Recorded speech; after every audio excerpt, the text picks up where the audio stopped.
शुक्लाम्बरधरम् विष्णुम् शशिवर्णम् चतुर्भुजम् प्रसन्नवदनम् ध्यायेत् सर्वविघ्नोपशान्तये यस्य द्विरदवक्त्राद्या पारिषद्या परशतम् विघ्नम् निघ्नन्ति सततम् विश्वक्सेनम् तमाश्रये व्यासम् वसिष्ठनप्तारम् शक्ते पौत्रमकल्मषम् पराशरात्मजम् वन्दे शुकतातम् तपोनिधिम् व्यासाय विष्णुरूपाय व्यासरूपाय विष्णवे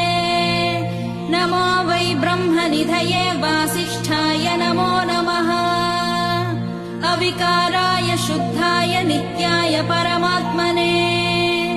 सदैकरूपरूपाय विष्णवे सर्वजिष्णवे यस्य स्मरणमात्रेण जन्म संसारबन्धनात्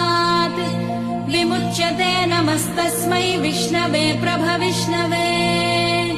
ॐ नमो विष्णवे प्रभविष्णवे श्रीवैशम्पायन उवाच श्रुत्वा धर्मानशेषेण पावनानि च सर्वशः युधिष्ठिरः शान्तनवम् पुनरेवाभ्यभाषत।